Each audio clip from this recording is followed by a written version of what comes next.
स्वागत है आपका ब्रेक के बाद। और बात झारखंड की, जहां छात्र आंदोलन का मामला सुप्रीम कोर्ट पहुंचा और झारखंड लोक सेवा आयोग की परीक्षा में कथित अनियमितताओं की सीबीआई जांच की मांग को लेकर दाखिल जनहित याचिका पर सुप्रीम कोर्ट में आज सुनवाई हुई। सर्वोच्च अदालत ने मामले में जेपीएससी और जेएसएससी को नोटिस जारी कर जवाब मांगा है। इससे पहले पिछले सप्ताह झारखंड हाईकोर्ट ने राज्य सरकार के 11वीं और 13वीं जेपीएससी परीक्षा और उनसे हुई नियुक्तियों को रद्द करने के फैसले पर रोक लगा दी थी। हाईकोर्ट के इस आदेश से उन अभ्यर्थियों को राहत मिली थी जिनकी नियुक्तियां रद्द होने की आशंका थी। याचिका में यह भी मांग की गई थी कि सुप्रीम कोर्ट के रिटायर्ड जज या झारखंड के बाहर के किसी हाईकोर्ट के रिटायर्ड चीफ जस्टिस का या जज की अगुवाई में एक स्वतंत्र जांच समिति बनाने का निर्देश दिया जाए, जिसमें फॉरेंसिक साइंस, सूचना प्रौद्योगिकी, परीक्षा सुरक्षा, ओएमआर मूल्यांकन, साइबर सिक्योरिटी और पब्लिक एडमिनिस्ट्रेशन उस परीक्षा की ईमानदारी से जांच करे। बड़ा सवाल यह है कि 25 दिनों तक सैकड़ों की तादाद में प्रदर्शन कर रहे छात्रों ने यह कहकर धरना प्रदर्शन खत्म कर दिया था कि उनकी मांगें सुनी गई हैं। अब हालात यह है कि वे ठगे हुए महसूस कर रहे हैं। छात्रों के प्रदर्शन में पुलिस कार्रवाई और लाठीचार्ज से जुड़े मामले में आंदोलनकारी केस मुकदमे अलग से झेल रहे हैं। छात्र आंदोलनकारियों ने आज से शिबू सोरेन के पैतृक गांव नेमरा से भर्ती सुधार यात्रा शुरू करने का अभियान चलाया है। यात्रा के दौरान राज्य की विभिन्न जिलों में छात्रों, शिक्षकों, प्रोफेसर्स और आम लोगों के बीच भर्ती व्यवस्था को लेकर जन जागरण अभियान चलाने की योजना है।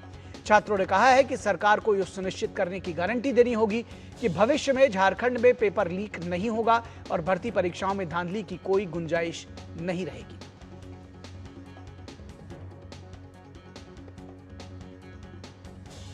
और बीजेपी नेता बाबूलाल मरांडी का क्या कुछ कहना है इस पूरे प्रकरण पर, आइए आपको सुनाते हैं।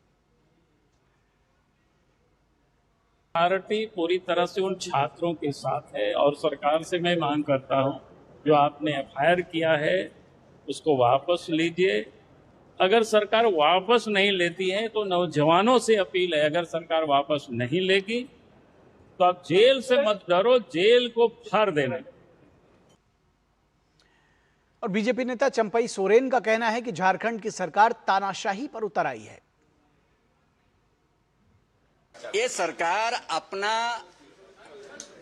भ्रष्टाचार को छिपाना, जो गलती किया है, नौकरी बेचा है, उस बात को ताकि दब जाए, एक तानाशाही में उतर गया।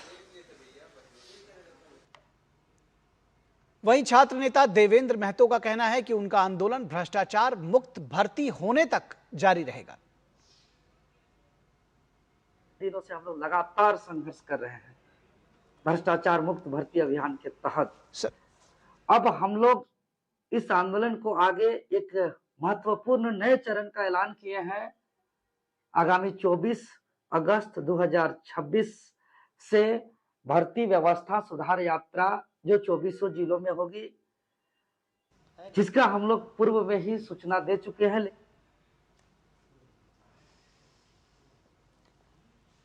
तो आपने देखा कि इस पूरी जो झारखंड सिविल सेवा परीक्षा है, इस पर सुप्रीम कोर्ट का कड़ा रुख है। वहीं झारखंड में भी सियासत जारी है। दिवाकर कुमार हमारे संवाददाता इस पूरी खबर पर बातचीत करने के लिए हमारे साथ जुड़े हुए हैं रांची से।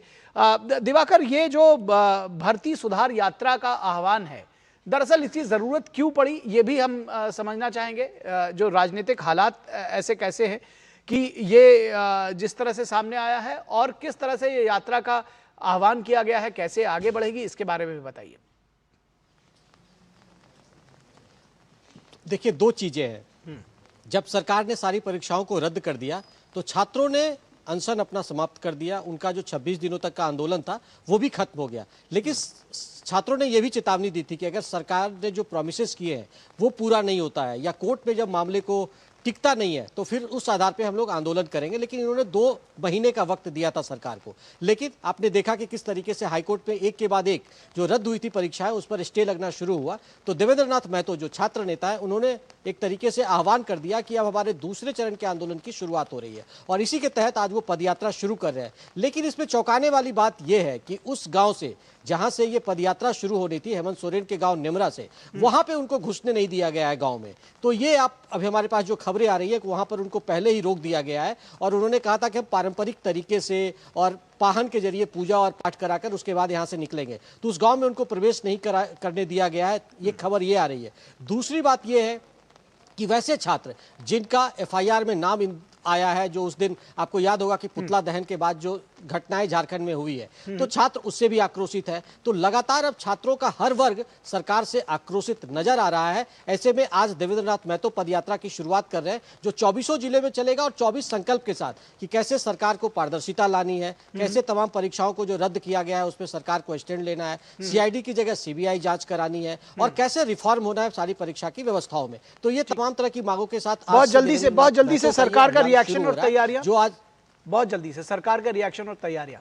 देखिए, सरकार की तरफ से कोई खुलकर रिएक्शन नहीं आ रहा है। सरकार सिर्फ एक ही चीज कह रही है कि हम सीआईडी जांच कर रहे हैं। लेकिन आज जो सुप्रीम कोर्ट की तरफ से पीआईएल पर जो निर्देश आया है, राज्य सरकार को नोटिस है, सीआईडी को नोटिस है, तो ये तमाम तरह के जो नोटिसेस है उससे अब सरकार का पक्ष थोड़ी देर में आने की उम्मीद की जा रही है, क्योंकि झारखंड में भी आज मामले की सुनवाई हो रही है। तो झारखंड हाईकोर्ट की तरफ से क्या कुछ निर्देश आता है, उसके बाद तस्वीर साफ होगी और सरकार के रुख का क्या कुछ रहेगा वो भी देखने को मिलेगा। निखिल, ठीक, दिवाकर, बहुत शुक्रिया इस तमाम बातचीत और जानकारी के लिए, सारे अपडेट्स देने के लिए धन्यवाद।